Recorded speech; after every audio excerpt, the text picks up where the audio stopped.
옛날 옛적 태백산맥의 깊고도 푸른 산들 사이에 자리한 작은 마을이 있었다. 이 마을은 늘 짙은 안개와 차디찬 바람에 쌓여 있었으며 그 누구도 함부로 들어갈 수 없는 신비로운 곳이었다. 마을 사람들은 산이 그들을 보호하고 길러주는 존재로 믿고 있었다. 그 산의 이름은 백운산이었다. 백운산에는 오랜 세월 동안 내려오는 이야기가 있었다. 그 이야기는 신비로운 존재 백운선녀에 관한 것이었다.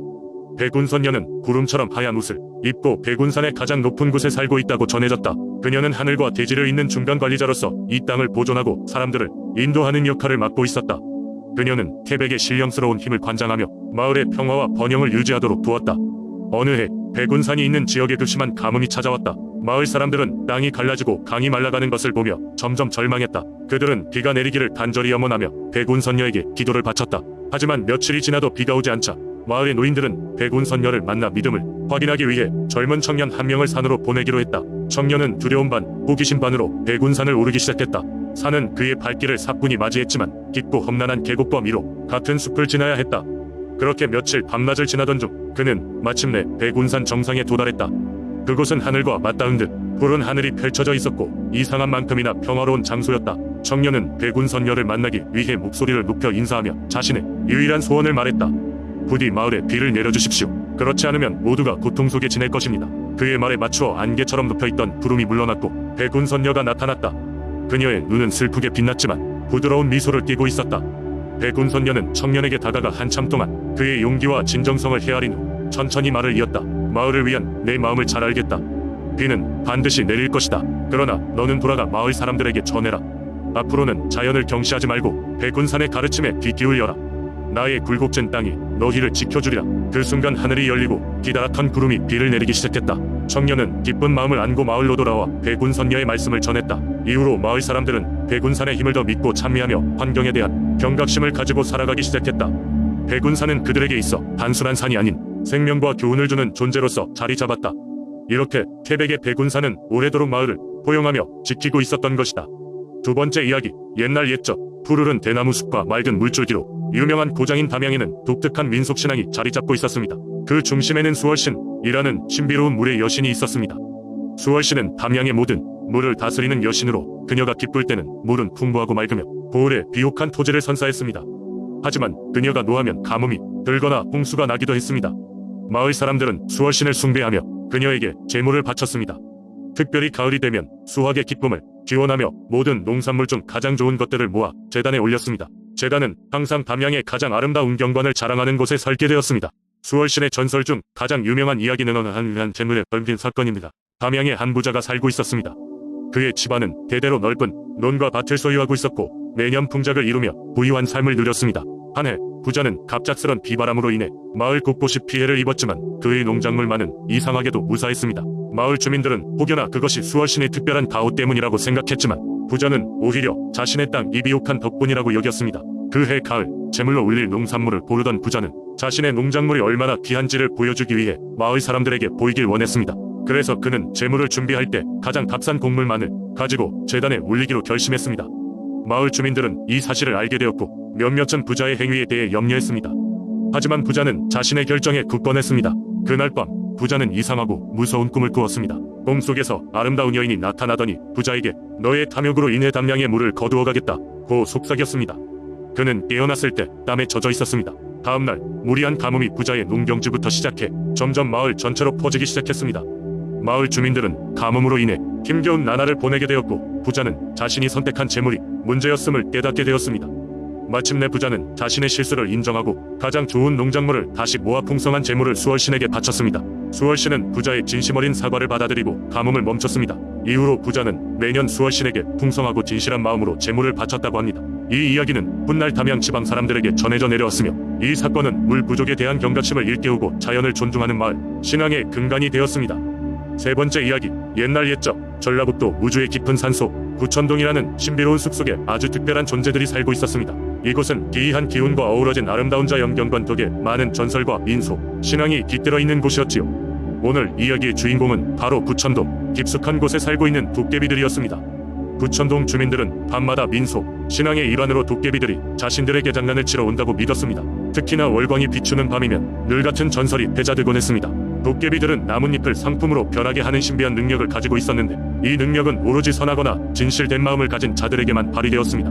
어느 날 부천동 산골짜기 작은 마을에 사는 한 젊은 농부가 있었습니다. 그의 이름은 철수였고 그는 항상 가족을 위해 열심히 일했습니다. 그러나 올해는 가뭄 때문에 농작물이 잘 자라지 않아 걱정이 많았습니다. 그의 할머니는 철수에게 도깨비 이야기를 들려주면서 일말의 희망을 주었습니다. 산 깊은 곳에 사는 도깨비들을 찾아가 보거라. 그들은 너처럼 성실한 사람을 돕는다더구나. 철수는 할머니의 말을 듣고 깊은 결심을 했습니다.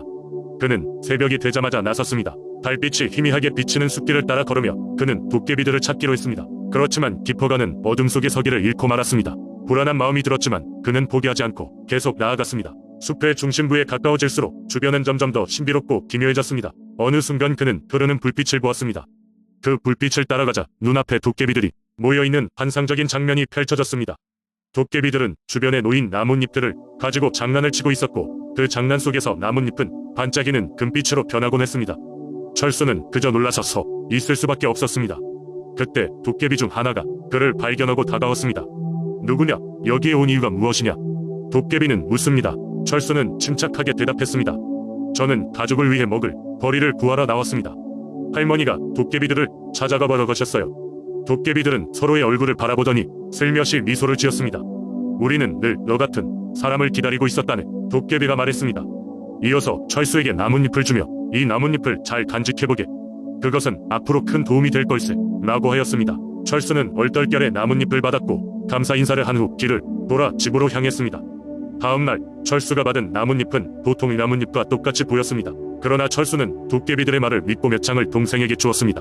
놀랍게도 그의 동생은 그 나뭇잎을 사용하여 가족을 위한 물건들을 마련할 수 있었습니다. 도깨비의 나뭇잎 덕분에 철수의 가족은 오래도록 풍족한 생활을 할 수 있었습니다. 그 이후로 철수는 매년 부천동의 숲으로 향해 도깨비들에게 감사를 전하곤 했습니다. 그의 이야기는 부천동 주위로 퍼져나갔고 많은 사람들은 마음을 열고 진실된 마음을 가지고 살아가기로 다짐했습니다. 부천동의 도깨비들은 여전히 그 깊은 숲속 어딘가에서 착하고 성실한 이들에게 그들의 존재를 드러낼 준비를 하고 있을지도 모릅니다. 이렇듯 무주의 도깨비 이야기는 오늘날까지도 사람들에게 전해지며 전설로 남아 있습니다. 네 번째 이야기 우주. 구미의 한 작은 마을에는 끝이 보이지 않는 깊은 연못이 있었다. 이 연못은 단순한 물웅덩이가 아니었다. 물고기는 물론이고 하늘의 구름마저 그 안에 비치는 모습이 마치 세상을 통째로 집어삼킬 듯한 기이한 매력을 발산했다. 그런데 이 연못에는 아주 특별한 전설이 깃들어 있었다. 전설에 따르면 이 연못에는 용왕이 살고 있었다. 그는 하늘과 땅을 잇는 힘을 가졌고 마을의 평화를 지켜주는 수호신으로 숭배받고 있었다. 그러나 용왕은 쉽게 인간을 신뢰하지 않았다. 연못이 가진 신비한 힘 덕에 마을은 풍요로웠지만 사람들은 용왕을 화나게 하면 벌을 받을 것이라는 두려움을 가슴속 깊이 새기고 있었다. 마을에는 매년 용왕에게 바치는 제사가 있었고 이때는 모든 농작물과 가축의 일부분을 특별한 의식과 함께 연못에 바쳤다. 마을 사람들은 능숙한 장인들이 정성껏 만든 나무 배 위에 재물을 싣고 연못 한가운데에 두기를 반복했다. 관습에 따라 제사를 잘 치르면 그 해는 평온할 것이고 용왕의 은총으로 비도 적절히 내려 농사가 잘 될 것이라 믿었다. 시간이 흘러 한 해는 긴 가뭄이 닥쳤다. 사람들은 짜증과 불안으로 뒤숭숭해졌고 마을 원로들은 사람들을 다독이느라 분주했다. 가뭄이 길어질수록 사람들은 의심하기 시작했다. 우리가 잘못한 것이 있을까? 마을의 농부들은 평소보다 더 많이 일했고 아무도 평온을 잃지 않으려 애썼다. 그해 제사는 어느 때보다도 더 중요하게 여겨졌고 모든 주민들이 참여하여 그 의미를 되새겼다. 마침내 제사날이 다가왔고 연못가에서 의식이 시작되었다. 마을의 장로가 중심이 되어 끊임없이 기도했고 사람들은 손을 모아 용왕에게 읍소했다. 연못은 마치 침묵 속에서 뭔가를 기다리는 듯했다. 모든 것이 완벽하게 흘러가던 중 갑자기 하늘이 어두워지며 변수가 생겼다. 거대한 뇌운이 밀려와 천둥, 번개가 치기 시작한 것이다. 사람들은 간절히 기도하며 올려다봤고 그때 연못 중심에서 푸른 용이 물을 튀기며 솟아올랐다. 사람들은 놀람과 두려움 속에서 그 광경을 지켜봤다. 용은 어렵게 말문을 열어 무언가를 선언했다.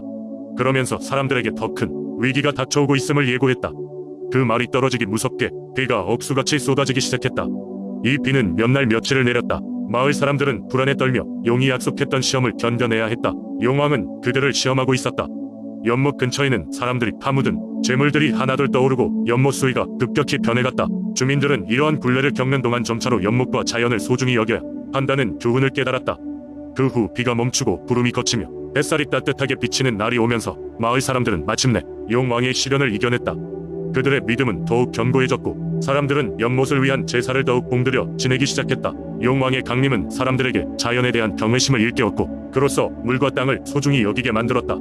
시간이 지나 그 이야기는 구미의 전설 속에 깊이 자리 잡았고 여전히 제사는 한 해도 빠짐없이 이어졌다. 연못의 수호자인 용왕은 마을의 보호자였으며 그 은총에 힘입어 마을은 평화로움을 유지할 수 있었다. 그 9세대까지도 이 이야기는 사람들 사이에서 전해 내려오며 마을의 문화와 신앙으로 자리 잡게 되었다.